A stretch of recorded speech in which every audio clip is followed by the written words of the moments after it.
부탁드립니다. 그리스도 편지 설교를 듣기 전에 먼저 좋아요를 눌러 주시기를 바랍니다. 잠시 수고로 유튜브 알고리즘으로 다른 사람에게 복음이 전달될 수 있습니다. 전도를 하는 마음으로 부탁드립니다. 감사합니다. 요한복음 18장 18절을 보겠습니다. 그때가 추운 고로 종과 하속들이 숯불을 피우고 서서 쬐니 베드로도 함께 서서 쬐더라. 대제사장입니다. 그들은 하나님을 믿는다고 하는 사람들입니다. 그러나 그들이 종교가 되고 나니까 이제 자기 땅에 오신 하나님을 십자가에 못 박아 죽이려고 하는 것을 볼 수 있습니다. 종교는 사람들이 보기에는 하나님을 가장 잘 믿는 사람들과 같이 보이지만 그들이 어떤 사람들이라는 것을 우리는 성경을 통해서 바로 깨달아야 합니다. 인생의 철학이에요. 종교를 좋게 볼 수밖에 없어요.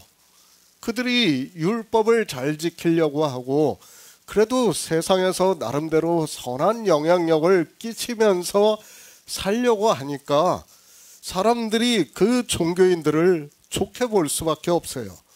그리고 나도 이제 종교에 좀 들어가 볼까 하는 마음을 갖게 돼요. 그것이 인생의 철학이에요. 거기서 벗어날 수 있는 사람은 아무도 없어요. 그러나 우리가 전하는 복음은 그것과는 너무 동떨어진 거예요.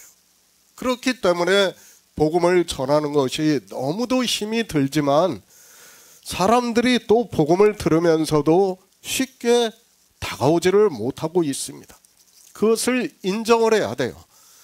그것을 그 사람들을 굳이 저는 탓하고 싶은 생각도 없습니다. 왜냐? 하나님께서 성령을 보내주시지 않으면 그들이 아무리 듣고 싶어서 그리고 하나님 나라를 가고 싶어도 안 된다는 것을 너무도 잘 알기 때문에 제가 그들을 탓하고 싶은 생각도 없어요. 지금은 그냥 제가 할 일을 하는 거예요. 이 시대 복음을 전하는 자로서 이 일을 하고 있고 그리고 제가 글로서 영상으로서 이렇게 남겨놓는 것은 단 한 가지예요. 누군가 제 뒤에 정말 하나님께서 은혜를 주시면 그 사람이 복음을 전할 때 조금 더 쉽게 전하기를 바라는 마음에서 저는 이 일을 하고 있어요. 정말 때로는 저도 지쳐요. 때로는 저도 힘들어요. 그러나 그 인간적인 그런 마음보다 하나님께서 제게 주신 은혜가 너무 크기 때문에 저는 이 일을 하고 있어요. 정말 감사하는 마음으로 제가 하고 있다고 해도 조금도 틀리지 않습니다. 그러나 종교는 어떻습니까? 집단화가 되어 있어요. 이미 인생의 철학으로 집단화가 되어 있는 거예요. 그러니까 자기 땅에 오신 하나님을 죽이면서도 그들은 아무 양심의 가책이 없어요. 그냥 그 일을 하는 거예요. 그것이 옳다고 생각하기 때문에 그 일을 하고 있고 유대교가 지금 그렇게 하고 있고 또 이방의 종교 역시 자기들이 복음을 전한다고 하지만 실상은 어떻습니까? 복음을 전하는 게 아니에요. 다 인생의 철학에 빠져 있다는 것을 그들은 깨닫지를 못하는 거예요. 자기들이 율법주의에 빠져 있으면서도 율법에 대해서 제가 정말 한두 시간씩 계속해서 이것이 율법이다 하고 말씀을 해도 몰라요. 받아들이지를 않는다니까요. 그것이 율법이다 하는 것을 받아들일 수가 없어요. 그 사람들은. 그런 사람들한테 이야기를 해봐야 안 된다는 거예요. 하나님께서 성령을 보내주시지 않으면 주의를 지키는 게 너무도 당연해요. 그러나 하나님께서 성령을 보내주시면 어떻습니까? 안식에 들어가는 일을 하는 거예요. 그러니까 예수 그리스도를 믿는다는 거예요. 그 차이가 너무 커요. 그렇기 때문에 아무리 제가 복음을 전하려고 해도 그 사람들이 받아들일 수 없다는 것을 너무도 잘 알고 있습니다. 시편의 말씀입니다. 그들이 예수 그리스도를 죽인다는 것을 말씀을 하고 있습니다. 그러나 인생들은 종교가 이러한 일을 하는 것을 성경에서 기록하고 있고 그대로 이루어지고 있지만 성경을 아무리 보아도 시편의 말씀을 보고 깨달을 수 있는 지혜가 그들에게는 없습니다. 그렇죠. 시편의 말씀을 지금 유대의 교인들이 그대로 이루고 있어요. 그런데 이방의 종교인들은 어떻게 생각합니까? 유대교인들은 그렇게 했어도 나는 달라. 나는 예수 그리스도를 믿어. 왜 그렇습니까? 성경을 보는 관점이 다르다는 거예요. 성경은 우리에게 창조하신 일의 영광에서 너희가 이렇다는 것을 유대교를 대표로 해서 이스라엘을 대표로 해서 우리에게 가르쳐 주는 거예요. 그런데 사람들은 그것을 대표성으로 보는 것이 아니라 어떻게 봅니까? 그들만의 일로 보는 거예요. 그들만의 일로 보니까 성경을 아무리 보아도 깨달을 수 있는 지혜가 없는 것입니다. 인생은 소자예요. 제가 늘 말씀을 하고 있지만 우리는 종교 안에 들어가는 순간 소자라는 것을 깨달아야 됩니다. 어느 누구도 안 돼요. 종교 안에 들어가는 순간 세상의 것을 다 버리고 배우는 것을 강요하고 있어요. 실제 우리도 종교 안에 있을 때 그렇게 배웠어요. 그리고 그것을 배우는 것을 너무도 당연하게 생각을 하고 있습니다. 그런데 종교에서 가르치는 게 뭐예요? 율법이에요. 율법. 결국에는 다 율법의 행위를 가르치고 있어요. 그러면 세상도 법에 대해서 가르치고 있고 종교도 법에 대해서 가르치고 있어요. 그러니까 그것을 너무도 쉽게 잘 받아들이는 거예요. 아무 저항이 없는 거예요. 오히려 어떻습니까? 율법을 지키지 말라고 하면 사람들은 거부감을 갖게 되어 있어요. 저 사람이 방종주의가 아닌가 그렇게 생각을 하게 되어 있어요. 제가 율법은 그림자라고 말씀을 하면 사람들이 10명이면 10명이 다 그렇게 받아들여요. 실제 저한테 직접적으로 이 얘기하는 사람이 10명 중에 한 3명 정도는 그래요. 나머지는 제가 눈빛만 봐도 알아요. 그 사람들이 어떤 생각을 하고 있는지를. 그러니까 안 되는 거예요. 이것을 받아들일 수가 없는 거예요. 그러니까 야고보서를 보면서도 야고보서가 무슨 말씀이라는 것을 인생의 철학으로는 깨달을 수 없어요. 그러니까 루터는 어떻게 합니까? 지푸라기 복음이라는 거예요. 강해도 안 했어요. 전부 다 어떻게 생각을 합니까? 혐의 있는 믿음을 거꾸로 생각하는 거예요. 그러니까 사람들은 다 인생의 철학에 율법을 지키는 일을 하고 있는 거예요. 그것이 인생의 철학이라는 것을 우리가 바로 깨달아야 합니다. 그런데 전도서에서 뭐라고 말씀합니까? 해 아래서 하는 모든 수고가 헛되다고 정의를 하고 있어요. 그런데도 자기들이 하는 행위는 헛된 것이 아닌 것으로 또 받아들여요. 참 성경을 보는 그 관점이 얼마나 다르다는 것을 알아야 됩니다. 그렇죠. 우리는 전도서의 말씀이 내가 하는 모든 행위가 다 헛되다는 것을 알아요. 이제는. 그런데 종교인들한테 그 얘기를 하면 내가 하는 거 빼고 그렇게 얘기를 한단 말이에요. 나는 잘하고 있어. 지금 대제사장도 마찬가지예요. 나는 하나님을 믿으면서 너무도 잘하고 있는 거예요. 그러기 때문에 자기 땅에 오신 하나님을 죽이면서도 아무 양심의 가책이 없는 거예요. 모르는 거예요. 오히려 자기가 더 하나님을 믿으면서 잘하는 일로 생각하는 거예요. 그것이 인생의 철학이에요.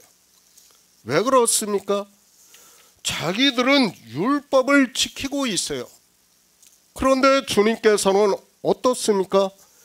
율법의 행위를 하지 않고 있어요. 오히려 안식일에 병자를 고쳐주고 또 병자를 고쳐준 사람한테 어떻게 합니까? 자리를 들고 가라고까지 하고 있어요. 그러니까 도저히 받아들일 수 없는 거예요. 사실 시편의 말씀만 바로 깨달아도 돼요. 우리 인생을 헛것 같고 지나가는 그림자 같다고 말씀을 하고 있습니다. 그 말씀만 바로 깨달아도 인생이 뭔가 알 수가 있어요. 그러면 행위에 빠지지 않을 수 있어요. 그런데 그런 말씀들은 그냥 지나치는 거예요.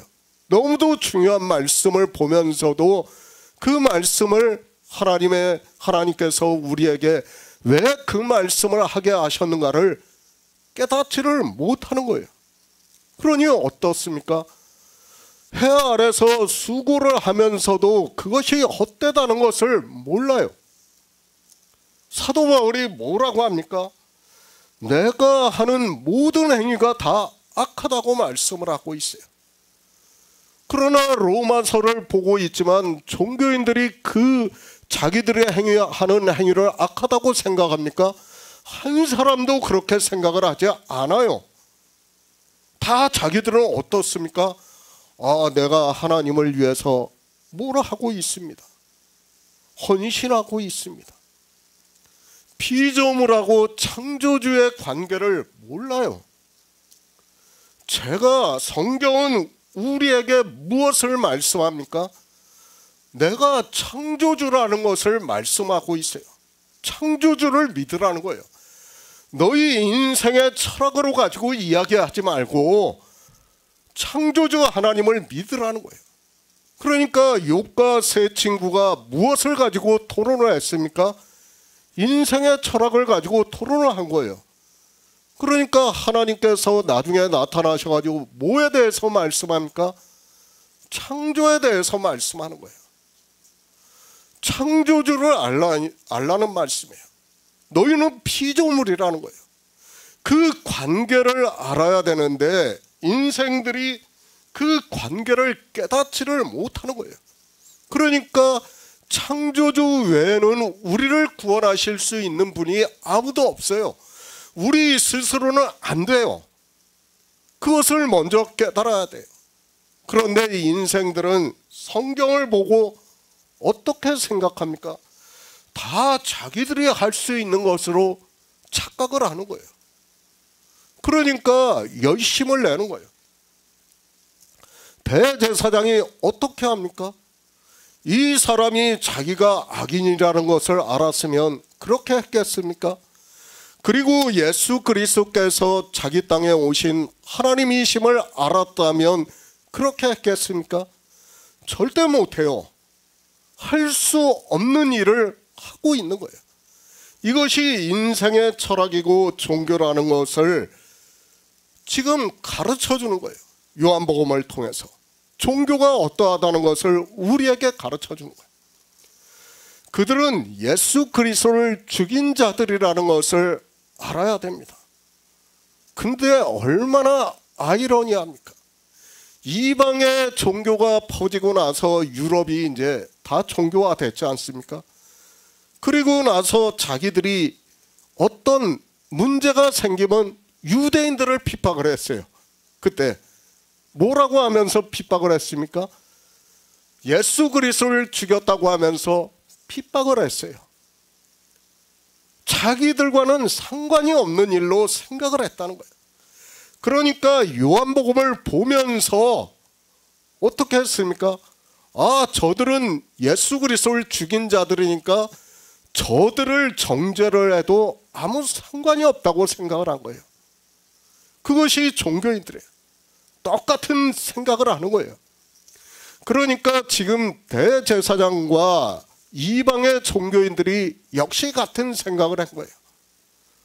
다 누구한테 돌리는 거예요, 탓을. 실상은 뭐예요? 다 악한 자들이에요. 우리 인생은 어느 누구도 선한 자가 없어요. 지금 누구만이 선하신 분이라는 거예요?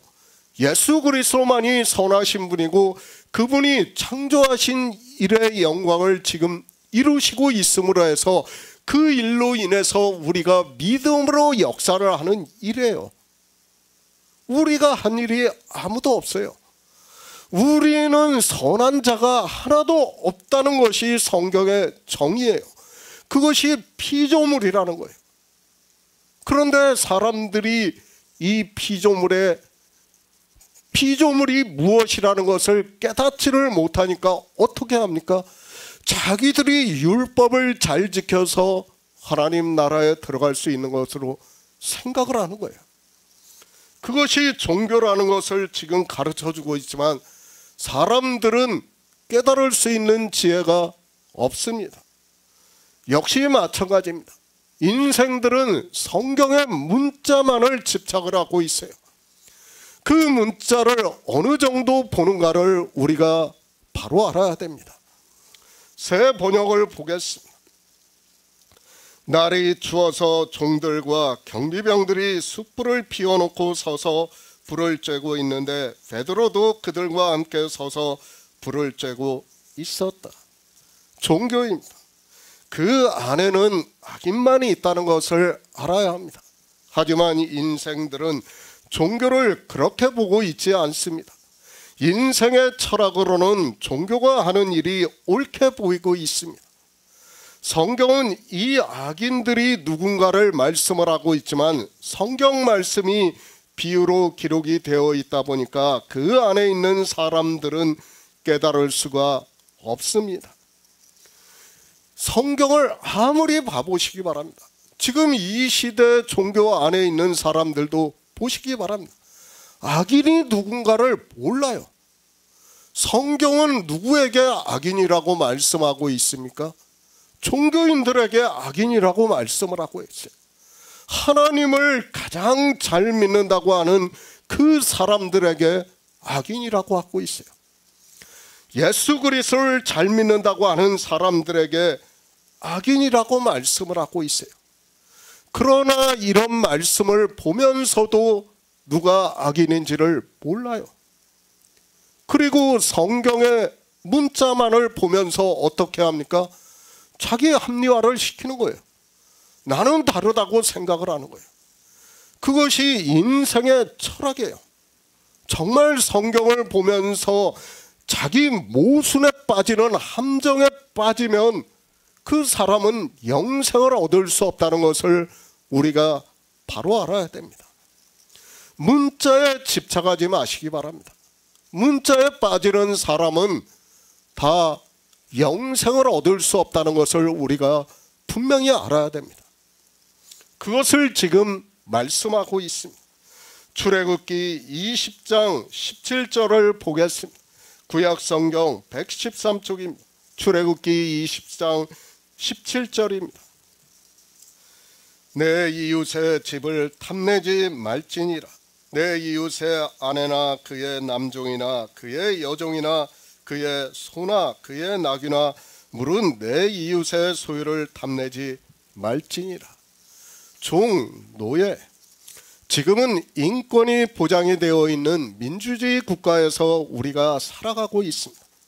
그러나 이 민주주의가 우리나라에 들어온 것도 불과 100년도 안 됐다는 것을 우리가 잘 알고 있습니다. 그리고 서양의 역사를 보더라도 불과 200년 정도라는 것을 잘 알고 있습니다. 인생들입니다. 서양은 이미 종교가 되어 있었습니다. 그런데 그들이 성경을 얼마나 자의적으로 보았는가를 쉽게 알 수 있습니다. 종과 노예에 대한 제도가 없어진 것이 불과 200년밖에 안 된다는 것을 미국의 역사를 통해서 우리가 잘 알고 있습니다. 동양입니다. 우리나라는 이 종 제도가 없어진 게 불과 100년 정도밖에 안 된다는 것을 알아야 됩니다. 그것이 세계사의 역사예요. 왜 그런가를 알아야 됩니다. 서양부터가 종, 노예라는 단어가 이미 성경에 기록이 되어 있어요. 지금 우리가 십계명을 보고 있어요. 십계명의 마지막 계명이에요. 그 계명에서 뭐라고 말씀합니까? 종과 노예에 대해서 말씀하고 있어요. 너무도 당연하게 받아들이는 거예요, 사람들이. 이것을 잘못된 것으로 받아들이는 것이 아니라 문자만을 보다 보니까 어떻게 합니까? 너무도 당연하게 받아들이는 거예요, 사람들이. 그리고 더군다나 십계명이에요. 이게 다른 계명도 아니고 십계명의 지금 마지막 계명이에요. 그렇죠. 우리가 성경에서 보고 있지만 십계명의 마지막 계명을 보고 있습니다. 내 이웃의 집을 탐내지 말지니라. 내 이웃의 아내나 그의 남종이나 그의 여종이나 그의 소나 그의 낙이나 물은 내 이웃의 소유를 탐내지 말라고 말씀을 하고 있습니다. 그러니까 하나님께서도 마치 종을 사고 파는 것을 인정을 하는 것과 같이 거의 모든 사람이 생각을 했고, 미국의 청교도들이 넘어왔다고나 하지만 그들이 어떻게 왔는가 하면 우리가 잘 알고 있듯이 아프리카에서 노예를 잡아서 자기들이 해야 하는 농사를 짓게 했습니다. 왜 그렇습니까? 이방의 종교가 왜 그렇습니까? 십계명을 지켜야 한다고 했어요. 언제부터요? 313년부터 그렇게 했다는 거예요. 그들의 교리예요. 그들의 교리. 십계명이 채택된 것으로는 제가 알기로는 한 400년도 넘어가서인 걸로 알고 있어요. 그때 교리가 채택이 된 것으로. 그러니까 성도가 지켜야 되는 교리라고 채택한 게 그 정도인 것으로 알고 있습니다. 그러니까 1000몇백 년도 동안에 어떻게 했습니까? 노예 제도를 너무도 당연하게 받아들인 거예요. 조금도 이상하게 생각을 하지 않았어요. 그러니까 이방의 종교가 들어갔다고 했지만, 복음이 전파가 됐다고 했지만 불과 100년이 지나고 나서부터는 종교가 된 거예요. 복음이 전파가 된 것이 아니라 종교가 되었기 때문에 성경을 어떻게 합니까? 문자 그대로 본 거예요. 더구나 십계명은 자기들이 지켜야 한다고 생각을 했어요. 지금도 이방의 종교 서적을 보시기 바랍니다. 교리 서적을 보면 십계명은 지켜야 한다고 말을 하고 있습니다. 성도로서 지켜야 한다고 해요. 그러면 이 말씀을 보시기 바랍니다. 문자에 사로잡혀 있는 사람들이 이 말씀을 보고 어떻게 생각을 하겠습니까? 아, 하나님께서 종과 노예에 대해서 인정을 한다고 생각을 하는 거예요. 그것이 인생의 철학이에요. 그러니까 하나님께서는 모든 사람이 구원을 받기를 원하시는데도 인생들은 어떻게 생각했습니까? 그 모든 사람이 구원을 받기를 원하시는 데 있어서 종과 노예는 해당이 안 되는 것으로 생각을 한 거예요. 종교 안에 있는 사람들은. 그러니까 서양에 있는 사람들은 자기들 백인들만이 모든 사람에 해당이 되는 거예요. 사도 바울이 디모데에게 보내는 편지에서 그렇게 말씀하고 있지 않습니까? 그런데 하나님이 어떻게 말씀합니까? 또 십계명을 보니까 종과 노예에 대해서 말씀을 하고 있어요. 그것이 십계명에만 그렇게 되어 있는 게 아니라 요한복음을 보니까 대제사장이 종과 노예를 또 데리고 있는 거예요. 그리고 또 하속들은 또 별도로 있어요. 그러니까 하속들은 월급을 받은 사람이고 종과 노예는 아예 자기 집에서 대대로 종으로 사는 사람이에요. 돈으로 주고 산 사람들이에요. 그 사람들은. 그러니까 십계명에도 기록이 되어 있고 요한복음에도 기록이 되어 있어요. 그러니까 이방의 종교인들은 어떻게 생각합니까? 종과 노예 제도에 대해서 너무도 당연하게 생각을 한 거예요. 그것이 이방인들이라는 것을 알아야 됩니다. 얼마나 그들이 성경을 편협적으로 보았는가를 우리가 바로 깨달아야 합니다. 그 종교가 지금 그것을 십계명이 폐하해졌다고 하는 종교가 하나라도 있는가 지금 보시기 바랍니다. 없어요. 지금 보면 알겠지만 다 모든 종파가 다 어떻습니까? 십계명은 지켜야 한다고 생각하고 있어요. 그렇게 가르쳐요. 종교 안에서 다들. 그러면 이런 말씀을 보면서 어떻게 생각합니까? 자기 합리화를 시키는 거예요. 사람들은. 아, 하나님께서 종과 노예를 허락하셨구나. 그러니까 십계명에도 이렇게 말씀을 하고 있지 하고 생각을 하는 거예요. 더군다나 이 십계명을 사람들이 어떻게 봅니까? 성경에서 하나님이 모세에게 두 돌판에 써준 거예요. 거기까지만 생각해요. 사람들이. 이 두 돌판을 어디다 두라고 했는가는 생각을 안 해요. 아예. 그 다음에는 그냥 하나님이 써서 주셨다는 것까지만 알아요. 그냥 거기까지만 보고 싶은 거야. 자기네들이 보고 싶은 대로요. 그 다음에는 안 봐요. 어디다 두라고 했습니까? 분명히 언약궤 안에 두어서 지성소 안에 두라고 했어요. 지성소는 어디라고요? 하나님 나라예요. 하나님 나라. 그런데 사람들이 그런 말씀의 의미를 깨닫지를 못하는 거예요. 그러니까 성경의 문자를 보면서 어떻게 합니까? 종과 노예를 너무도 당연하게 생각하는 거예요. 그러니까 주님 앞에 온 청년이 주님 앞에 와서 영생을 어떻게 해야 얻을 수 있습니까? 하고 묻고 있어요. 그 청년에게 주님께서 십계명의 일부를 말씀을 하고 있어요. 그러니까 이 청년이 어려서부터 다 지켰다고 말을 하고 있습니다. 무엇이 부족하느냐고 말을 하고 있어요. 십계명은 어디에 있는 거예요? 지성소 안에 있는 거예요. 하나님이 하시겠다는 거예요.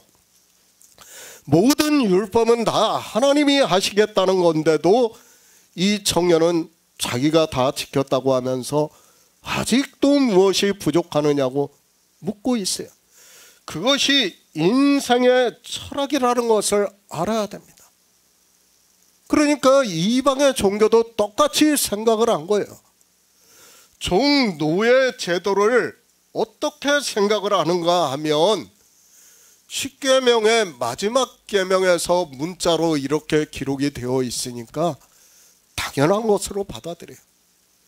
더구나 요한복음에서도 대제사장이 종과 하속들을 거느리고 있어요. 그러니 예전에 우리가 유럽의 영화를 보면 그 수도원 같은 데 봐도 종들이 또 따로 있어요.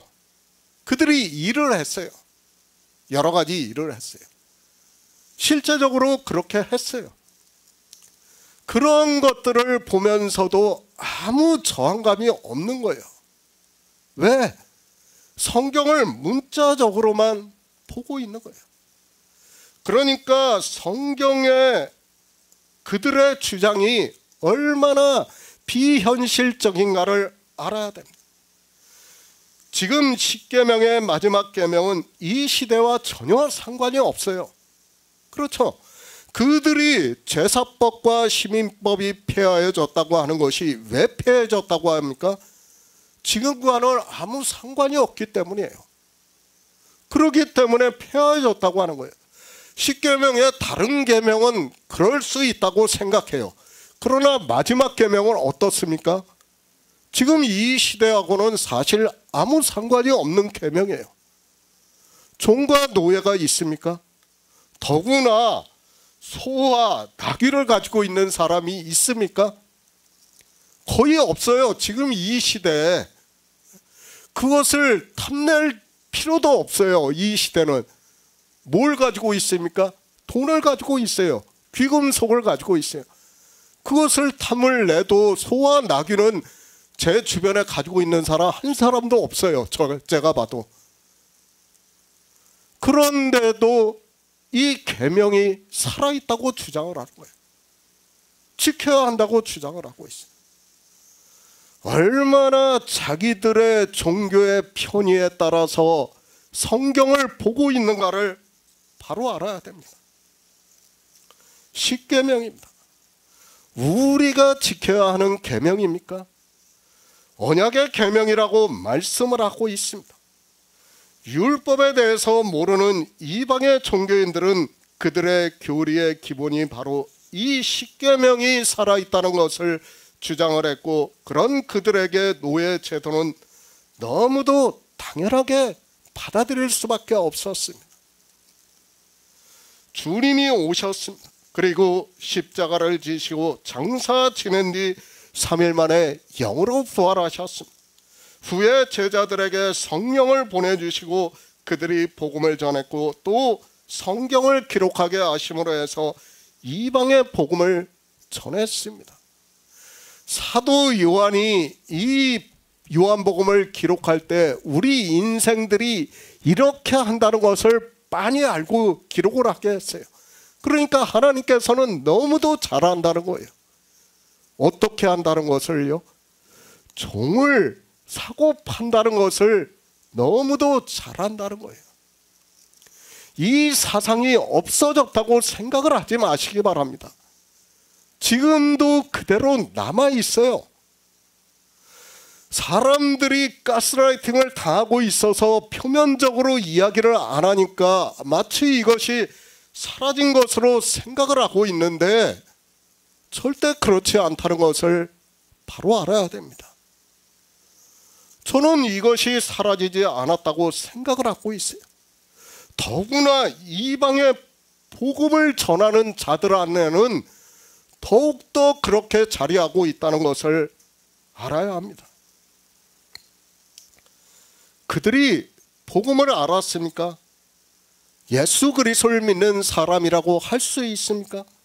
저는 절대 그렇지 않다고 생각을 하고 있습니다. 그들이 성경을 알았다면 노예를 아프리카에서 잡아와서 돈으로 사고 팔지를 않았다고 생각을 하고 있습니다. 그런 그들이 어떻게 했습니까? 우리가 영화에서 보면 주일이라는 날이 되면 마차를 타고 좋은 옷을 입고 교회에 나가는 것을 우리가 영화를 통해서 봐서 잘 알고 있습니다. 외식이에요, 외식. 바리새인의 외식보다 더했다는 것을 알아야 됩니다. 그것이 불과 사라진 것이 지금 200년이 채 안 돼요. 똑같아요. 이방의 종교나 유대인들이나 똑같다는 것을 알아야 됩니다. 성경을 얼마나 자의적으로 보는가를 알아야 됩니다. 시편에서 우리 인생을 뭐라고 말씀을 하고 있습니까? 높은 자도 거짓되니 저울에 달면 들려 익김보다 경하다고 말씀을 하고 있습니다. 그러니까 천한 자나 높은 자나 달아보니까 어떻다는 거예요? 익김보다 경하다는 거예요. 그런데 인생들은 어떻게 합니까? 성경의 문자를 자의적으로 해석하는 거예요. 내가 취하고 싶은 문자는 내가 취해서 하는 거예요. 그냥 아무 감각이 없어요. 그냥 종교에서 그것을 인정을 하면 아무 감각이 없이 하는 거예요.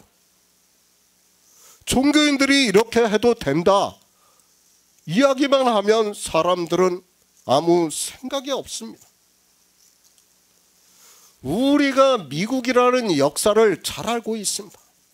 제가 미국을 비판하는 게 절대 아니에요. 미국이라는 나라를, 우리나라도 역시 종의 제도가 있었어요.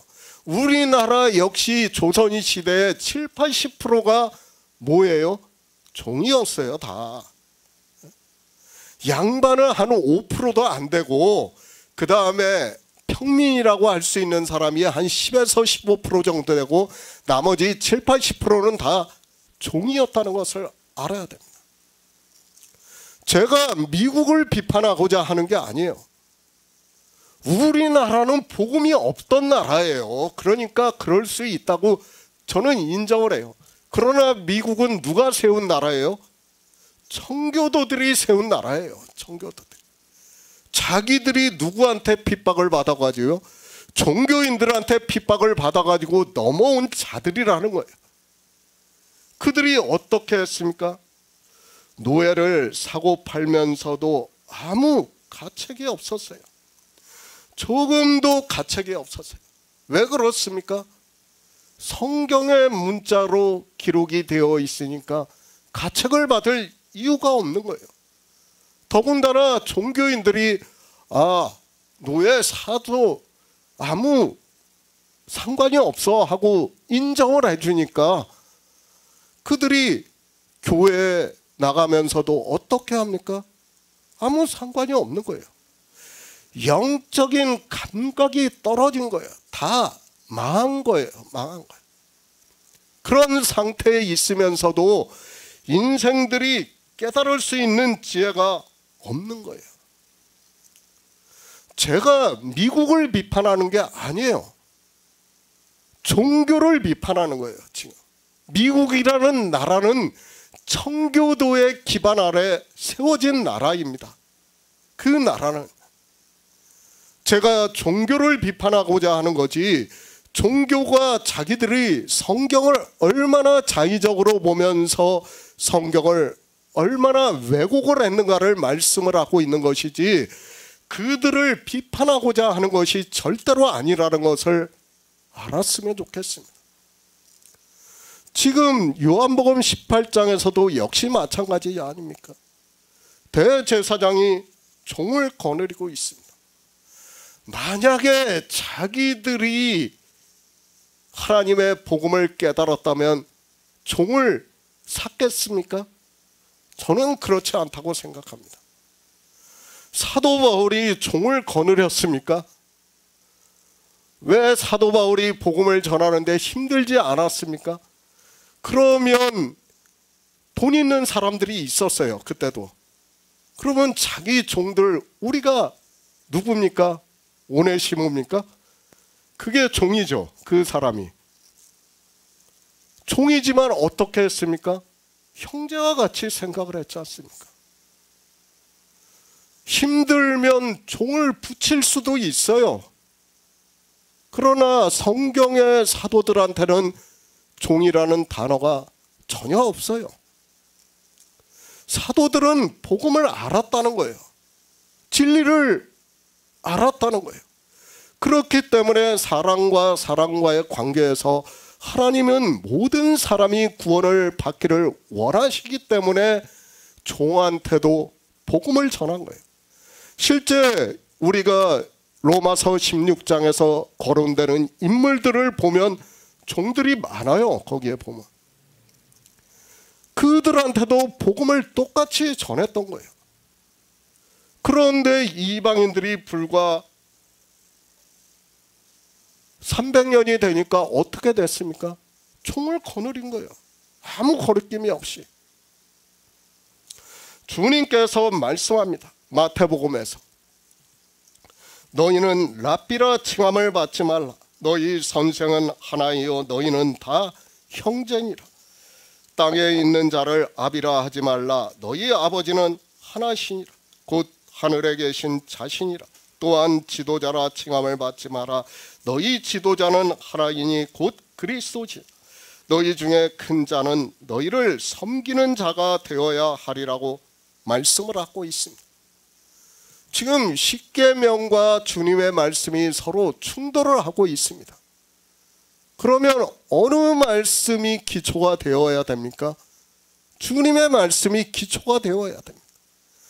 그러니까 너희는 다 하나라는 거예요. 종도 없고 뭐 누구도 없어요. 다 하나예요. 우리는. 그런데 지금 이방의 종교를 보시기 바랍니다.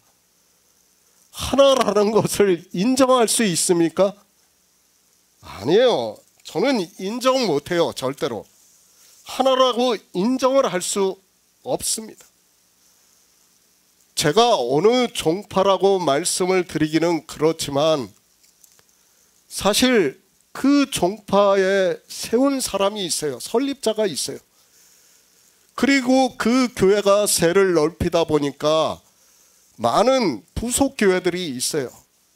그 부속 교회들의 종교인들이 그 설립자의 말을 한마디라도 거역할 수 있습니까? 법이에요, 법. 제가 알기로는. 그들의 이 설립자의 말이 법이에요. 실제 표면적으로 종과 노예는 아닐지라도 실제적으로 사상적으로는 어떻습니까? 종이에요, 그들은. 그렇게 생각을 하고 있어요, 설립자는. 그러니까 감히 거기에 대해서 반대 이야기를 할 수 있습니까? 못해요. 저는 그런 것을 봤습니다, 실제로. 종교 안에서. 그들이 무엇을 결정할 때도 어떻게 해야 됩니까? 큰일이 있을 때는 설립자한테 물어봐야 돼요. 그리고 결정을 하고 있습니다. 그것은 표면적으로는 종이 아닐지 몰라도 사상적으로는 어떻다는 거예요? 종이라는 거예요, 결국.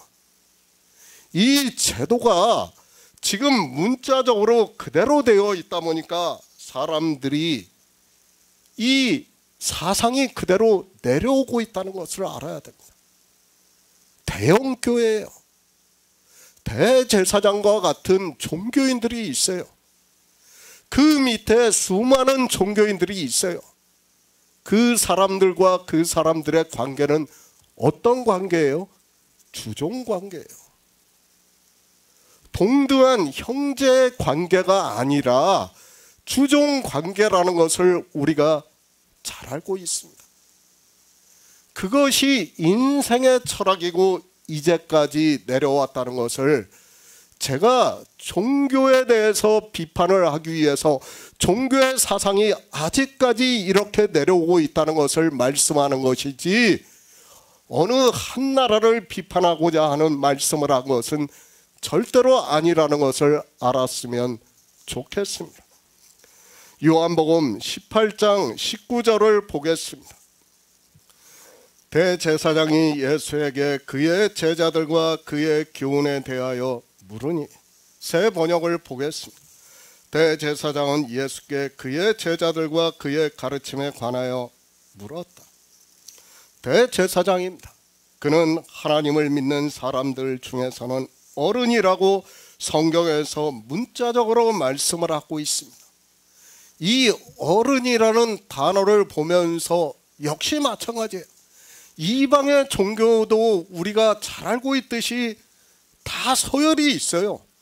그렇지 않습니까? 우리가 대표적으로 이야기하는 종교도 서열이 다 있어요.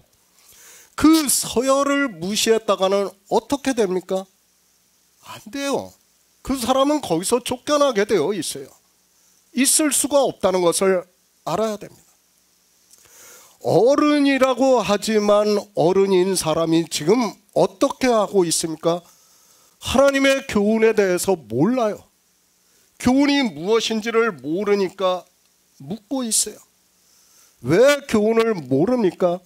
인생의 철학에 따라 율법주의로 살았기 때문에 교훈이, 하나님의 교훈이 무엇인지를 모르니까 지금 주님께 묻고 있습니다. 정말 바로 알아야 됩니다. 유대인들입니다. 그리고 유대교인들입니다. 그들이 얼마나 머리가 좋다고 생각을 하고 있습니까? 지금도 이 세상을 유대인들이 잡고 있고 유대계의 자본들이 정복을 하고 있다고 이야기를 하고 있습니다. 그러나 그들이 지금 신약 성경을 보고 있습니까? 안 보고 있어요. 머리가 아무리 좋으면 뭐합니까? 지 인간적인 철학적으로 지혜가 뛰어나면 뭐합니까? 노벨상을 그렇게 많이 받은 민족이에요. 그들이 다 유대교에 있는 사람들이에요. 그러면 뭐합니까?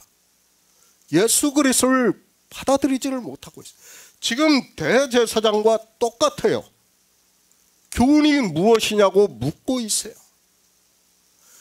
하나님의 교훈을 모르니까 어떻게 합니까?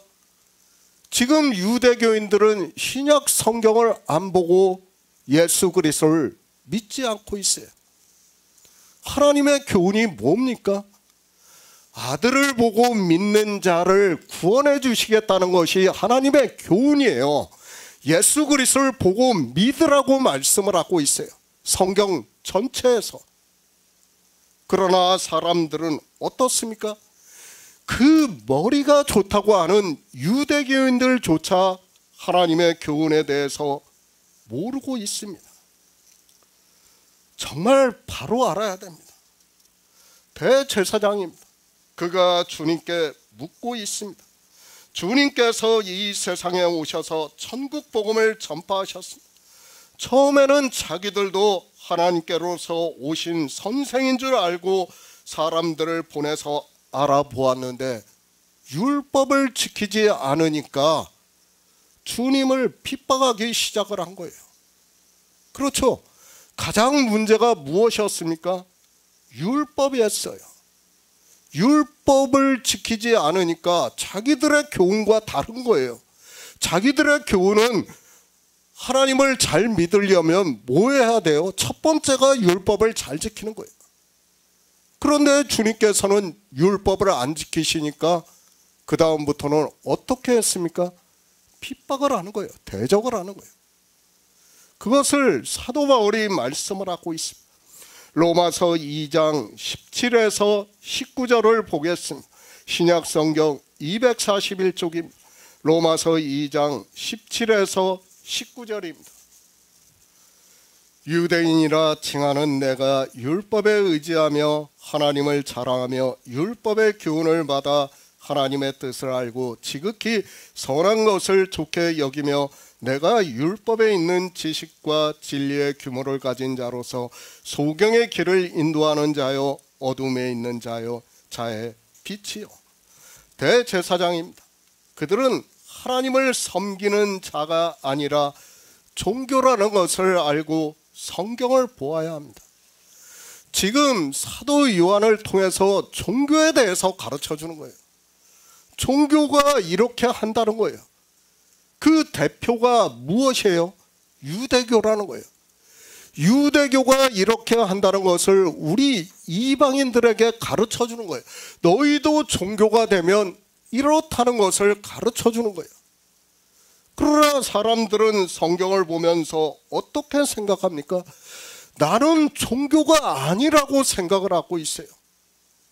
지금 하나님께서는 인생들이 이스라엘을 선택해서 하나님을 믿으라고 했는데 그들이 종교가 된 것을 성경을 통해서 보여주시는 거예요. 그리고 너희도 똑같이 종교가 된다는 것을 가르쳐 주는 거예요. 그런데 이 이방인들은 어떻게 생각합니까? 자기들은 종교가 아니라고 생각을 하는 거예요. 아니, 지금은 종교라고 당당하게 말을 하고 있어요. 유대인들이 종교가 되어 있습니다. 그런 그들에게 사도 바울은 유대인이라 칭하는 내가 율법을 의지하며 하나님을 자랑하며 율법의 교훈을 받아 하나님의 뜻을 알고 지극히 선한 것을 좋게 여기며 내가 율법에 있는 지식과 진리의 규모를 가진 자로서 소경의 길을 인도하는 자요 어두움에 있는 자의 빛이라고 말씀을 하고 있습니다. 어두움입니다. 주님께서 유대인들에게 말씀을 하고 있습니다. 나는 빛으로 세상에 왔나니 물은 나를 믿는 자로 어두움에 거하지 않게 하려 함이라고 말씀을 하고 있습니다.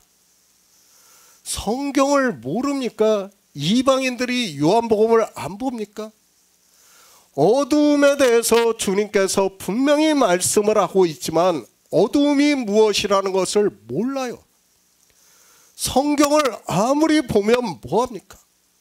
인생의 철학으로 성경을 보니까 그 문자를 아는 것으로 이야기를 하니까 어둠이 무엇인지 악이 무엇인지를 모르고 있는 겁니다. 율법주의입니다. 그들의 교훈은 소경의 길을 인도하는 자여 어둠에 있는 자의 빛이라고 말씀을 하고 있습니다. 무엇에 대해서 그렇다는 거예요? 영생을 얻는 일에 있어서 인생들이 율법을 지키는 것을 지금 사도 바울이 로마서 2장에서 말씀을 하고 있습니다. 그리고 사도 요한은 지금 대제사장이 교훈에 대해서 묻고 있지만 그들의 교훈이 무엇이라는 거예요? 율법주의라는 것을 가르쳐주고 있는 거예요.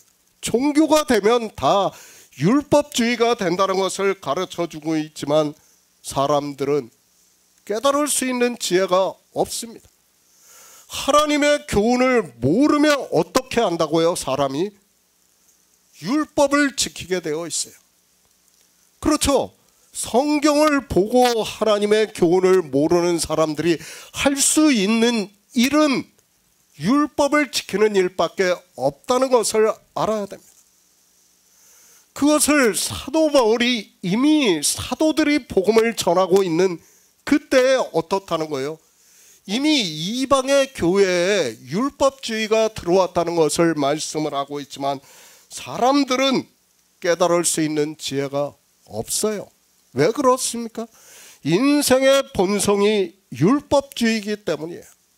우리 인생의 철학은 거기서 벗어날 수가 없어요.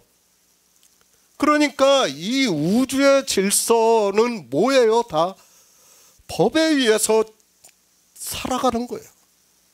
그러니까 인생들이 하루를 만들고 한 달을 만들고 1년을 만들고 하는 게 다 뭐예요? 법이에요. 법 다. 그것이 다 법이라는 것을 알아야 됩니다. 그러니까 인생들은 우리는 창조된 세상에서 살 수밖에 없는데 창조된 세상은 어떻게 지어졌다고요? 법으로 지어졌어요. 법으로. 그러니까 법으로 지어지다 보니까 우리는 법에 따라 살아가게 되어 있다는 거예요. 그러니까 하나님의 교훈을 우리가 알 수 있습니까? 없어요. 그러니까 하나님을 가장 잘 믿는다고 하는 대제사장이 자기 땅에 오신 주님께 묻고 있는 거예요. 내 교훈이 무엇이냐고 묻고 있는 거예요. 말이 된다고 생각합니까? 이것은 말이 안 되는 일이에요. 그렇죠. 상식적으로는 하나님을 가장 잘 믿는 사람이라면 하나님의 교훈에 대해서 알아야 돼요. 굳이 묻지 않아도. 대제사장은 누구를 예표한다고요? 세상의 모든 종교인들을 예표하는 사람이에요.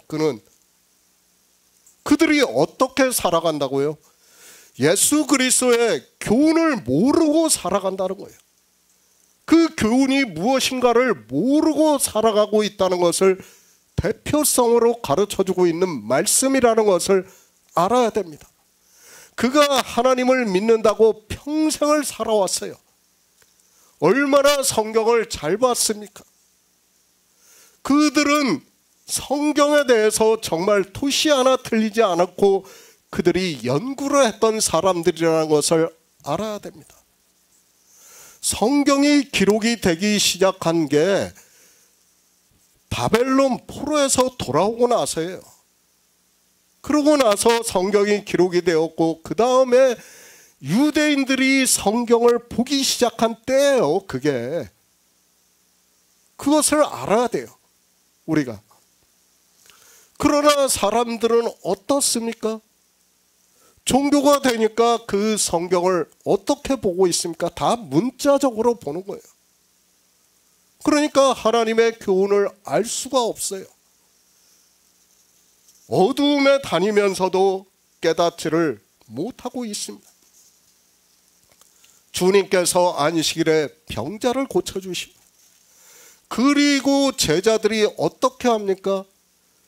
바리새인들은 손을 씻고 밥을 먹는데 제자들은 그냥 먹고 있어요.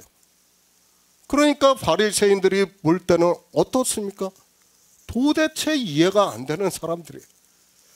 지금 똑같다고 생각해요. 아마 우리가 예수 그리스도를 믿는다고 하고 지금 종교인들하고 같이 식사를 할 때 우리가 기도를 안 하고 밥을 먹는다고 하면 그들이 어떻게 생각하겠습니까? 똑같아요. 똑같아. 그러니까 제자들이 손을 씻지 않고 밥을 먹는 것과 지금 우리가 식사 기도를 하지 않고 밥을 먹는 것을 똑같이 생각을 한다는 거예요. 이상하게 생각을 한다는 거예요. 그것이 종교라는 것을 알아야 합니다. 대제사장은 자기가 옳은 길로 가고 있다고 생각을 하고 있습니다. 율법을 잘 지키는 자기가 하나님을 잘 믿고 있다고 생각을 하고 있습니다. 그것을 사도 바울이 유대인이라 칭하는 내가 율법을 의지하며 하나님을 자랑하며 율법의 교훈을 받아 하나님의 뜻을 알고 지극히 선한 것을 좋게 여긴다고 말씀을 하고 있습니다. 인생들이 하나님을 어떻게 믿는가를 사도 바울이 가장 잘 가르쳐주고 있는 말씀이 로마서 2장의 말씀이라고 생각을 하고 있습니다. 그러니까 인생들은 하나님을 믿는다고 하면서 어떻게 합니까? 우리가 종교에 있을 때 어떻게 했습니까? 정말 저도 기도할 때 그 기도를 많이 했어요. 무슨 기도요? 정말 하나님의 사람처럼 살게 해달라고 얼마나 기도를 했는지 몰라요. 왜 그렇습니까? 자꾸 우리는 하나님의 사람처럼 못 살아요. 사람들이 볼 때. 그러니까 그렇게 살게 해달라고 기도를 정말 많이 했어요. 저도. 왜 그렇습니까? 그것이 인생의 철학이기 때문에 그런 기도를 할 수밖에 없다는 거예요. 그것이 우리가 하나님을 믿는다고 하는 사람들이에요. 여기서 벗어날 수 있는 사람은 아무도 없다는 것을 알아야 합니다. 누가 있습니까? 율법을 지키지 않는 사람이 누가 있습니까? 사도 바울은 갈라디아에서 단 한 가지라도 율법을 지키면 모든 율법을 지킬 의무가 있다고 말씀을 하고 있습니다. 그러니까 단 하나라도 율법을 지키면 그는 율법주의자라는 거예요. 그러니까 갈라디아에서 너희가 날과 달과 절기와 해를 삼가 지키니 내가 너희에게 전한 복음이 헛될까 하노라고 말씀을 하고 있어요. 그런데 그 말씀을 보면서 깨닫고 있는 사람이 있습니까? 없어요. 아무도 없어요. 그게 무슨 말씀인지를 몰라요. 왜 모릅니까? 성령이 오시지 않으니까 다 문득병에 걸려 있는 거예요. 영적으로. 그러니까 감각이 없어요. 제가 날이 주일이라고 안식일이라고 말씀을 해도 감각이 없는 거예요. 아, 이게 날이야? 오히려 저한테 저 사람이 이상한 얘기하네.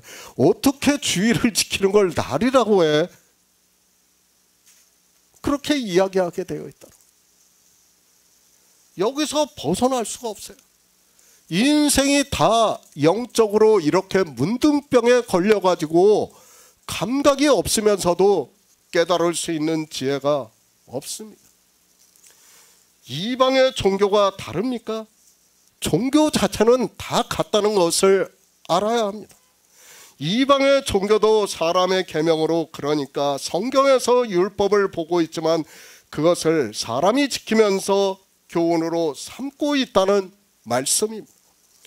이 세상에 존재하는 종교 자체는 다 같다는 것을 우리는 바로 깨달아야 합니다.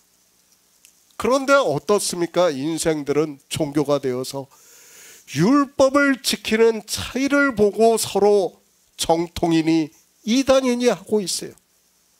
심지어는 어떻습니까?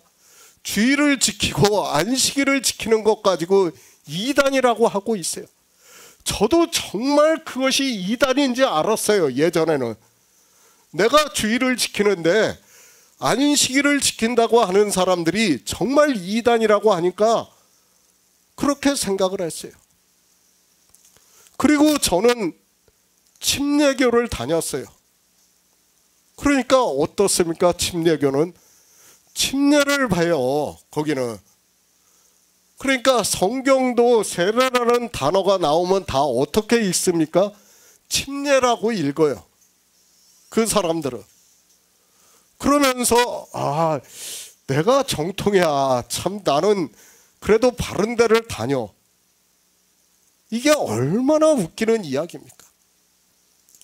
다만 정도의 차이를 가지고 똑같은 나를 지키면서도 나는 나를 지키는 게 아니고 저 사람은 나를 지키는 거라고 생각을 하고 있어요. 그리고 절기를 지키면서도 어떻게 합니까? 내가 지키는 것은 절기가 아니에요. 그리고 저 사람들이 지키는 절기는 절기예요. 그러니까 어느 이단에서 자기들이 말하는 이단에서 유월절을 지킨다고 하면 이단으로 생각을 하는 거예요. 왜? 내가 지키는 절기하고 다르니까 이단이라고 이야기를 하는 거예요. 이것이 인생들이라는 것을 바로 알아야 합니다. 그 철학이 종교를 만들고 있다는 것을 알아야 합니다. 그래서 지금 대제사장이 주님께 교훈에 대해서 묻고 있습니다. 그는 인생의 철학에 따라 율법을 지키고 있고 주님께서 말씀을 하시는 영생을 얻는 일의 교훈을 성령이 오시지 않고는 깨달을 수 없고 그런 그가 주님께 묻고 있습니다. 주님께서 더 이상 말씀을 하지 않아요. 왜 말씀을 하지 않습니까? 말씀을 한다고 그가 받아들이고 깨달을 수 있습니까? 지금 이 상황에서요? 아니에요. 한두 마디로 복음을 전할 수 있다면 얼마나 좋겠습니까? 한두 시간으로 복음을 전할 수 있다면 얼마나 좋겠습니까? 6월절에요. 제가 계속해서 말씀을 하고 있지 않습니까? 6월절을 성경은 7일이라고 말씀을 하고 있어요. 그러나 그게 7일입니까? 아니에요. 이스라엘은 광야 교회에 나와가지고 40년을 살았어요. 40년을 살면서 만나를 먹었지만 어떻게 됐어요? 다 죽었어요. 광야에서. 그것을 예표로 가르쳐주고 있는 거 아닙니까? 그러니까 우리에게 유월절을 먹으라고 그렇게 교훈을 말씀을 하고 있지만 그것이 한 시간 한두 시간의 말씀을 전할 수 있을 것 같으면 얼마나 좋겠습니까? 그러니까 사도 바울이 사도행전에서 그 왕 앞에서 말씀을 전하고 있지 않습니까? 내가 왜 잡혀왔는가에 대해서. 그러면서 예수 그리스도를 전하니까 어떻게 합니까? 네가 적은 말로 나를 그리스도인이 되게 하려고 한다고 말을 하고 있어요. 한두 시간 전에 가지고 들을 수 있는 말씀이 아니라는 것을 알아야 됩니다. 마치 사람들은 이 복음을 전하는 것을 한마디 전하면 들을 수 있는 것으로 생각해요. 절대 그렇지 않다는 것을 알아야 됩니다. 대제사장이에요. 그리고 자기 땅에 오신 하나님이에요. 듣게 하면 듣게 하실 수 있어요. 하나님은 가능하세요. 그리고 그는 이미 성경을 다 알고 있는 사람이에요. 가능한 일이에요. 그런데도 안 돼요. 왜 안 되냐? 그것을 가르쳐 주는 거예요. 반드시 유월절을 먹고 그 다음에 오순절이 임한다는 것을 가르쳐 주고 있지만 사람들은 성경을 보면서도 깨달을 수 있는 지혜가 없습니다. 종교인입니다. 그런 그들이 유대인이라 칭하는 내가 율법을 의지하며 하나님을 자랑하며 율법의 교훈을 받아 하나님의 뜻을 알고 지극히 선한 것을 좋게 여기며 내가 율법에 있는 지식과 진리의 규모를 가진 자로서 소경의 길을 인도하는 자여 어둠에 있는 자의 빛을 보고 교훈을 삼고 하나님을 믿는다고 하고 있다는 말씀을 하고 있고, 그 대표적인 사람이 바로 유대인의 대제사장입니다. 지금 이 시대 종교인들의 우두머리라는 것을 알아야 됩니다. 그들이 똑같은 일을 하고 있는 거예요.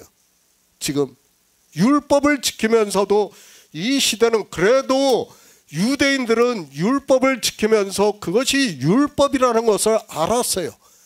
안식일을 지키면서 그것이 율법이라는 것을 알았어요. 그런데 이 이방인들은 어떻습니까? 주일을 지키면서 그것을 율법이라 생각을 안 해요. 몰라요. 그렇죠. 우리가 종교에 있을 때 그렇게 배웠어요. 그리고 아무 양심의 가책도 받지 않았어요. 실제로 주일을 지키면서 어떻습니까? 안식일을 지키는 사람만 이단이라고 생각을 했어요. 그 대표적인 교회가, 제가 거론을 할 수 없지만은 몇몇 교회가 있다는 것을 다 알고 있습니다. 그들만 이단으로 알고 있었습니다. 그러나 그것이 아니라는 것을 알아야 합니다. 사도 바울이 그들이 헛되이 지금 경배를 하고 있다고 말씀을 하고 있지만, 그러니까 하나님을 믿는 것이 아니라는 거예요. 그들은. 그런데도 깨달을 수 있는 지혜가 없으니까 어떻게 합니까? 그 교훈에 빠져 평생을 살아가는 거예요. 그만 평생을 산 게 아니라 하나님이 이스라엘을 선택하셔서 광야 교회에 나와가지고 젖과 꿀이 흐르는 땅으로 들어가게 하셨어요. 그들이 조상 대대로 언제까지 그렇게 했어요? 지금까지 그렇게 하고 있는 거예요. 지금 이 시대까지요. 하나님을 믿는다고 하는. 다 율법주의에 빠져 있다는 거예요. 그것을 말씀하고 있지만 사람들은 깨달을 수 있는 지혜가 없습니다. 요한이서 1장 10에서 11절을 보겠습니다. 신약 성경 395쪽입니다. 요한이서 1장 10에서 11절입니다. 누구든지 이 교훈을 가지지 않고 너희에게 나아가거든 그를 집에 들이지도 말고 인사도 말라. 그에게 인사하는 자는 그 악한 일에 참여하는 자임이니라. 대제사장입니다. 그들은 종교입니다. 종교가 알고 있는 교훈은 무엇인가 하면 사람의 계명을 따라 교훈을 삼고 있다고 말씀을 하고 있습니다.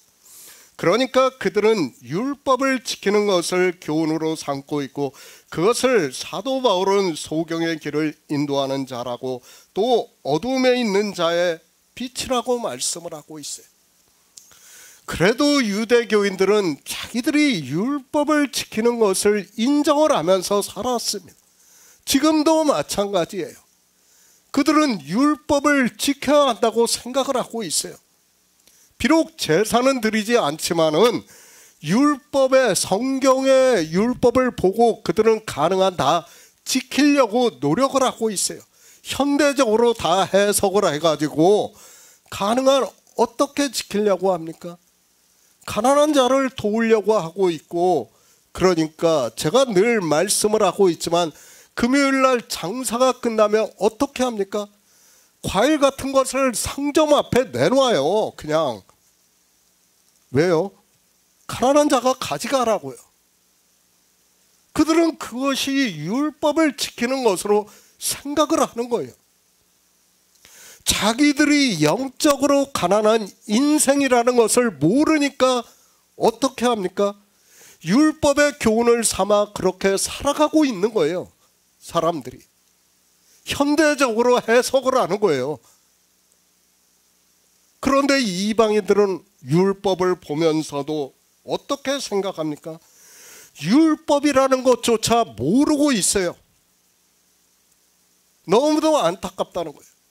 그러니까 유대교인들은 그나마 그래도 좀 감각이 있는 사람들이에요. 그러나 이방인들은 어떻습니까? 아예 감각도 없어요. 그러니까 율법을 지키면서도 자기들이 율법을 지키고 있다는 것을 모르니 영생입니다. 어떻게 얻습니까? 주님께서 말씀을 하셨습니다. 내가 온 것은 양들로 생명을 얻게 하고 더 풍성히 얻게 하려 함이라고 말씀을 하셨습니다.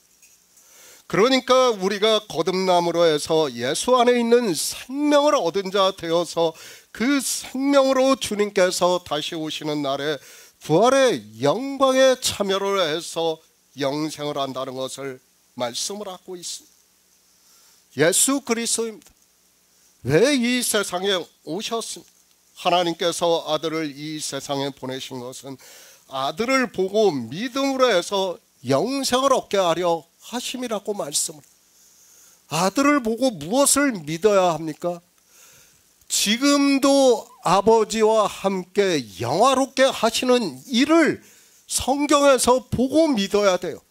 그냥 예수 그리스도를 믿으라는 그 단어를 보고 믿는 게 아니라 성경 전체에서 지금도 아버지와 함께 영화롭게 하시는 일이 무엇인가를 알아서 믿어야 된다는 거예요. 그것이 영생이라는 거예요. 그런데 그렇게 믿는 사람이 누가 있습니까? 아무도 없습니다. 주님의 교훈입니다. 나를 믿는 자로 생명을 얻게 하는 것이 주님의 교훈입니다. 그래서 주님께서는 나는 생명의 떡이라고 말씀을 하셨습니다. 그리고 나를 먹는 자는 영원히 죽지 않는다고 말씀을 하고 있습니다. 내 살은 참된 양식이요 내 피는 참된 음료라고 말씀을 하시고 하늘에서 내려온 산 떡이라고 말씀을 하고 있습니다. 그러나 종교입니다. 그들은 이 교훈을 받지 않고 있습니다. 유대교인들도 우리가 3장에서 니고데모와 주님의 말씀을 보아서 알겠지만 이스라엘의 선생이라고 하는 그도 거듭남에 대해서 전혀 모르고 있고 이방의 종교인들 역시 이 거듭남에 대해서 모르고 있습니다. 그렇죠? 우리가 이방의 종교인들 중에 거듭남을 아는 사람이 있습니까? 저는 아직까지 못 보았습니다. 제가 일반 평신도로 종교인으로 살 때 거듭남에 대해서 정확하게 가르쳐주는 사람을 만나보지를 못했어요. 그래도 가장 정확하게 근접하게 가르쳐준 사람이 제 신학교 다닐 때 학장님이에요. 그분은 그래도 거듭남이 2번 나는 것이라고 가르쳐줬어요. 그래도 얼마나 근접합니까? 2번 나는 생명이라는 것을 가르쳐줬어요. 그런데 그것이 태초에 있는 생명, 예수의 생명이라는 것, 태초에 있는 생명이라는 것은 몰랐어요. 그래도 2번 나는 것만 가르쳐준 것만 해도 저는 굉장히 많은 것을 배웠다고 생각하는 사람이에요. 없어요, 그런 사람이. 이것이 종교라는 것을 알아야 합니다. 종교는 뭐예요? 자기들의 율법을 지키는 거예요. 자기들의 종교 안에서 자기들이 정한 율법을 지키는 거예요. 그렇죠? 지금 이방의 종교와 유대교를 보시기 바랍니다. 유대교인들이 지키는 율법이 있어요. 그리고 이방의 종교인들이 지키는 율법이 있어요. 그것을 종교 안에서 다 의식적으로 행하는 거예요. 그러면서 그들은 하나님을 믿는다고 하고 있고 이방의 종교인들은 뭐라고 합니까? 예수 그리스도를 믿는다고 하고 있습니다. 사도 요한입니다. 그때 벌써 율법주의자들이 있었다는 것을 말씀을 하고 있습니다. 누구든지 이 교훈을 가지지 않고 너희에게 나오거든 그를 집에 들이지도 말고 인사도 하지 말라. 그에게 인사하는 자는 그 악한 일에 참여하는 자라고 말씀을 하고 있습니다. 예수 그리스도를 믿지 않고 율법을 지키는 사람들을 교회 안에 들이지도 말고 그와 교제도 하지 말라고 말씀을 하고 있습니다. 얼마나 무섭게 말씀합니까? 단호하지 않습니까? 인사만 해도 그 악한 일에 참여하는 자들. 그러니까 그가 말을 하는 것에 동의만 해도 뭐예요? 악한 일에 참여하는 자라는 거예요. 제가 종교에 대해서 이렇게 강조를 해서 말씀을 하고 있습니다. 왜 그렇습니까? 인생의 철학은 늘 종교성에 빠져 있어요. 거기서 벗어날 수 있는 사람은 아무도 없어요. 오직 하나님께서 성령을 보내주신 우리 성도만이 가능하다는 거예요. 그러니까 사도 요한이 말씀하는 거예요. 인사도 하지 말라는 거예요. 종교인들과. 그들과는 생각 자체도 공유하지 말라는 거예요. 그들과는 만나지도 말라는 거예요. 그것을 지금 우리에게 말씀하는 거예요. 초기 교회에도 사실 복음을 듣는다고 하지만은 율법을 지키는 사람이 있었다는 거예요. 그러니까 복음을 듣고 같이 들었어요. 믿는다고 하는 사람, 율법을 안 지키는 사람들이 있었고 율법을 지키는 사람들이 있었다는 거예요. 그것을 지금 말씀하고 있어요. 얼마나 강경합니까? 악인이라는 거예요. 그들에게 인사하면 같이 악한 일에 참여하는 자라는 거예요. 정말 우리는 종교를 바로 알아야 됩니다. 종교에 빠져서는 안 됩니다. 율법주의에 빠져서는 안 돼요. 성경에서 율법주의에 빠지지 말라는 말씀을 얼마나 많이 말씀하고 있는가를 알아야 됩니다. 그 대표적인 선지자가 누구예요? 에레미야 선지자예요. 에레미야 선지자가 뭐라고 말씀합니까? 16장하고 31장에서 무엇을 말씀합니까? 이제는 그 이스라엘이 광야에서 나와가지고 애굽에서 광야로 인도해서 적과 꿀이 흐르는 땅으로 들어온 것으로 하지 않고 무엇으로 하겠다고요? 북방 땅에서 하나님이 인도하신 것으로 하시겠다는 거예요.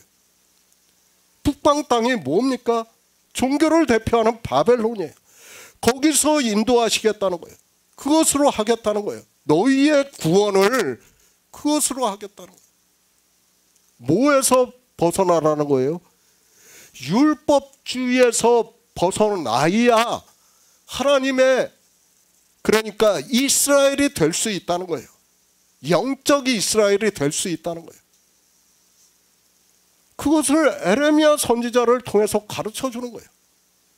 그런데 사람들은 성경을 보면서도 어떻게 합니까? 깨달을 수 있는 지혜가 없으니까 아, 그런가 보다 하고 그냥 받아들이는 거예요. 에레미야서의 가장 강력한 말씀이에요. 그게 우리가 야고보서를 볼 때는 뭐예요? 행함이 있는 믿음이에요. 그리고 에레미야서는 뭐예요? 이제 하나님이 이스라엘을 애굽에서 인도해서 적과 꿀이 흐르는 가나안으로 인도한 것은 끝났다 이거예요. 그것은 더 이상 통하지 않는다는 거예요. 그것으로 이스라엘이 아니라 이거예요. 그것은 이스라엘이 아닌 거예요. 무엇가 이스라엘이라는 거예요? 북방 땅에서 인도한, 그러니까 율법의 행위를 종교에서 인도해가지고 이제 벗어나게 하신 자들이 이스라엘이라는 거예요. 그것이 에레미야서의 핵심 주제예요. 그런데 사람들은 성경을 보면서도 내가 율법주의인가 아닌가를 몰라요. 지금 사도 요한도 그 말씀을 하는 거예요. 얼마나 강경합니까? 인사도 하지 말라는 거예요. 그와 가는 교제도 하지 말라는 거예요. 그것이 우리에게 하고 있는 말씀이에요. 그러니까 종교인들과는 상종도 하지 말라는 거예요. 그렇게 말씀을 하고 있지만 사람들이 종교에 대해서 깨달을 수 있는 지혜가 없습니다. 요한복음 18장 20절을 보겠습니다. 예수께서 대답하시되 내가 드러내어 놓고 세상에 말하였노라. 모든 유대인들의 모이는 회당과 성전에서 항상 가르쳤고 은밀히는 아무것도 말하지 아니하였거늘. 새 번역을 보겠습니다. 예수께서 대답하셨다. 나는 드러내놓고 세상에 말하였소. 나는 언제나 모든 유대 사람이 모이는 회당과 성전에서 가르쳤으며 아무것도 숨어서 말한 것이 없어. 참 번역을 보면서도 저는 그런 생각을 해요. 참 제가 한글 개역 성경을 왜 그렇게 강조를 하는가 하면 지금 새 번역은 마치 예수 그리스도를 인간 예수 그리스도로 생각을 하면서 번역을 했어요. 그런데 한글 개역 성경은 하나님으로 생각하면서 번역을 했어요. 그 번역의 차이만 봐도 알 수 있어요. 그러니까 제가 물론 한 5가지 성경을 보고 있어요. 늘 같이 봐요. 성경을 보면서. 제가 성경을 해석할 때는 한글 개역 성경만 보는 것이 아니라 한 5가지를 늘 같이 보고 있습니다. 어떻게 하고 있냐면 저는 창을 띄워놓고 있어요. 컴퓨터에서 작업할 때.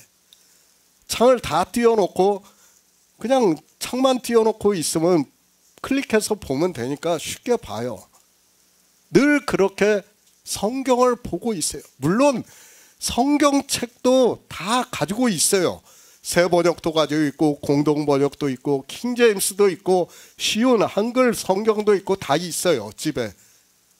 있지만 창을 띄워놓고 하는 게 편하기 때문에 그렇게 하고 있습니다. 그런데 성경을 볼 때마다 늘 아쉬운 점이 무엇인가 하면 하나님인지를 모르고 성경을 해석하는 사람까지 있다는 거예요. 이게 바로 이방의 종교인들이라는 것을 알아야 됩니다.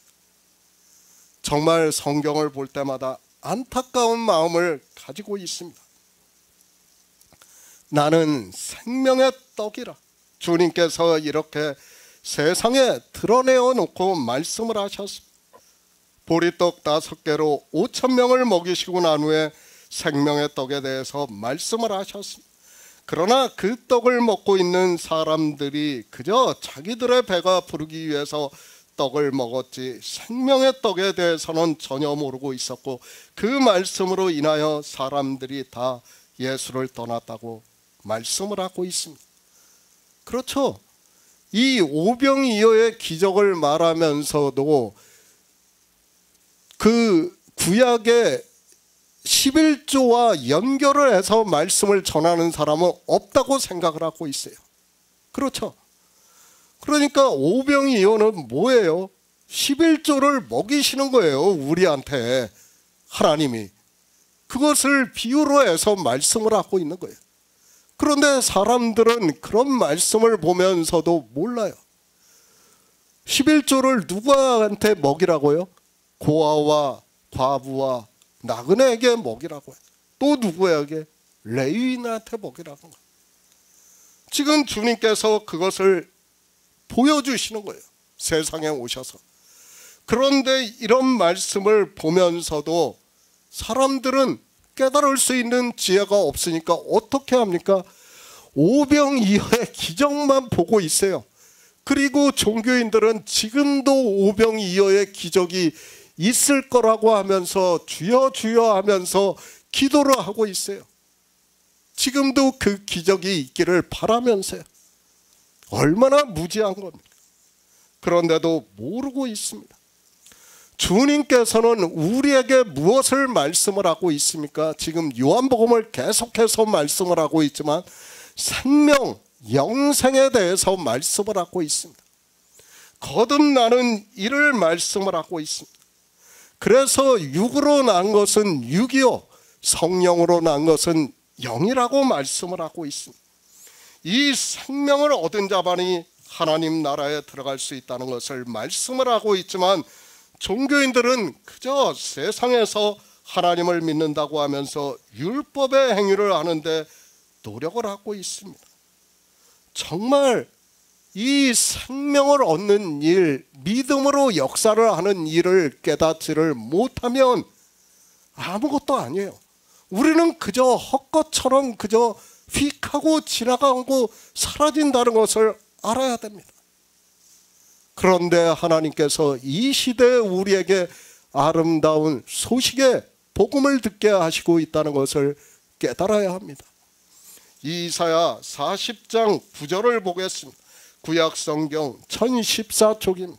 이사야 40장 9절입니다. 아름다운 소식을 시온에 전하는 자여, 너는 높은 산에 오르라.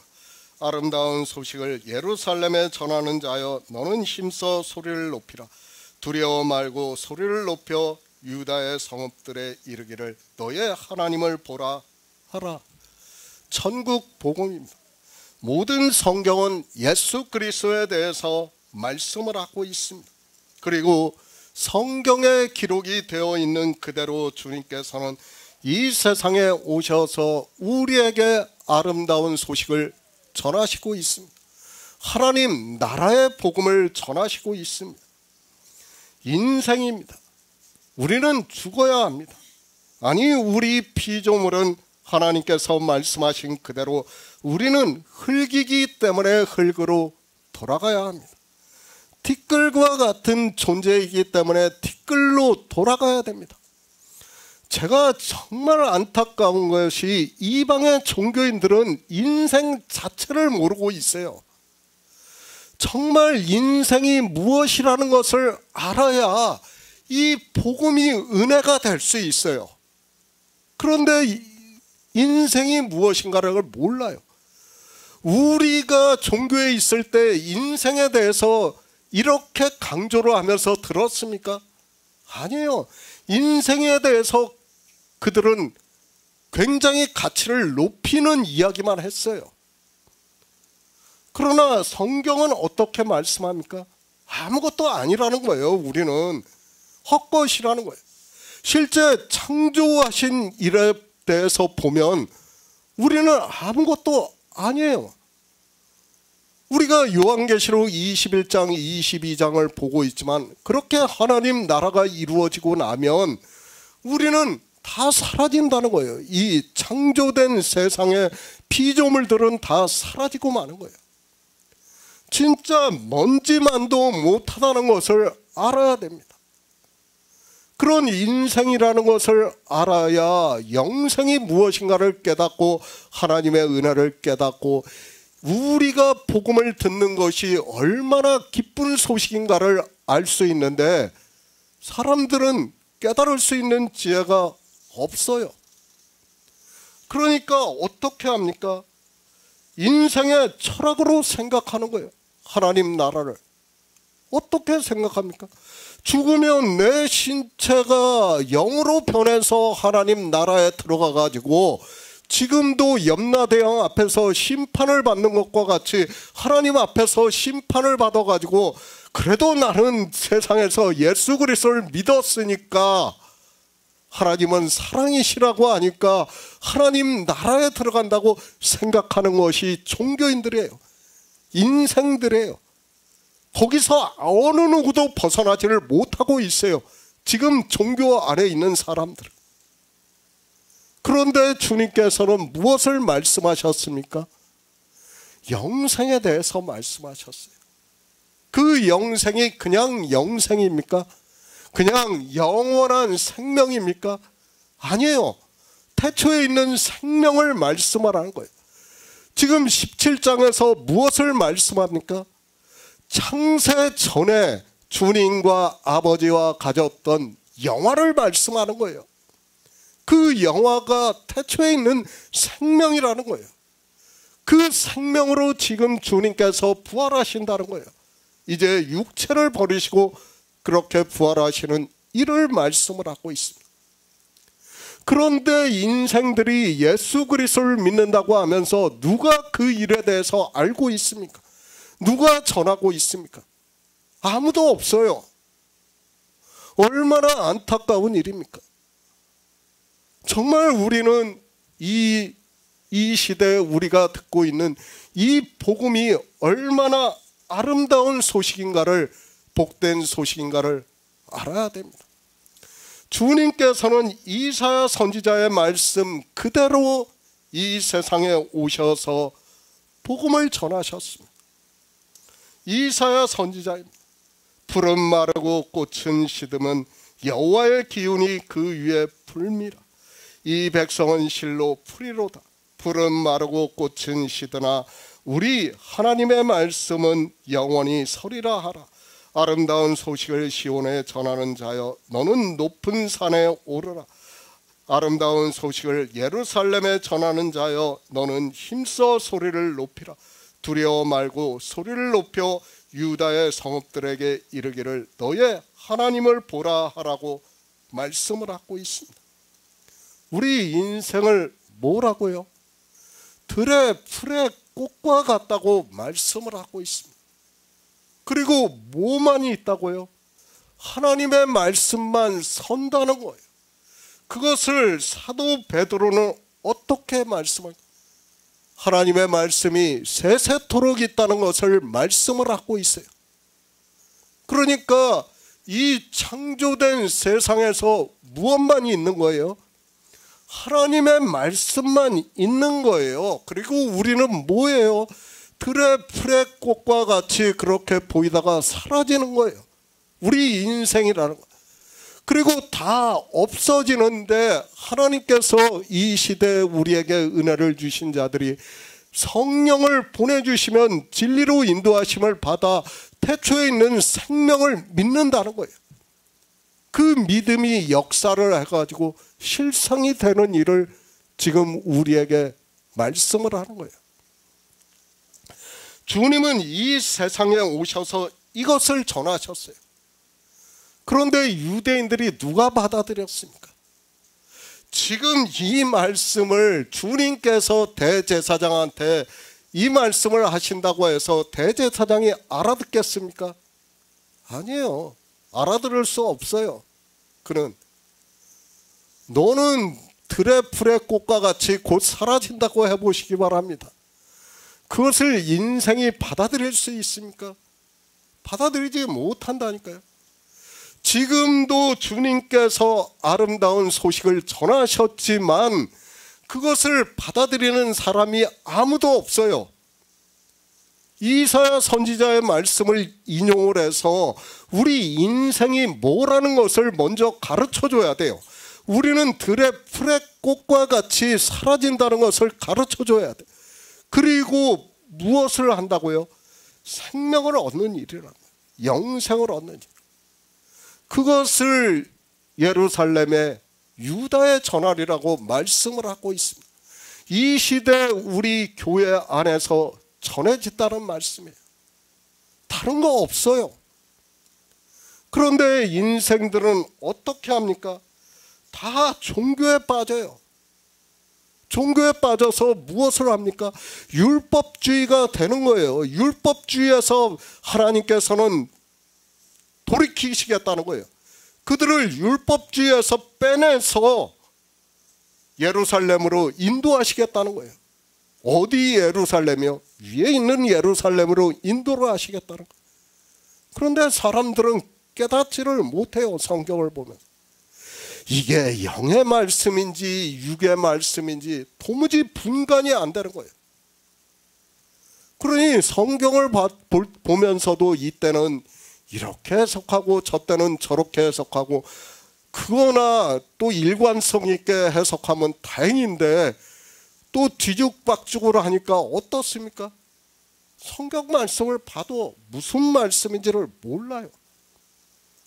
지금 대제사장이 그렇지 않습니까? 주님께서는 어떻게 하셨다고요? 회당에서 모든 사람이 듣는 데서 이사야 선지자의 말씀을 인용을 해서 지금 대제사장한테 전하고 있어요. 내가 누구라는 것을 전하고 있어요. 너희는 인생이라는 것을 전하고 있어요.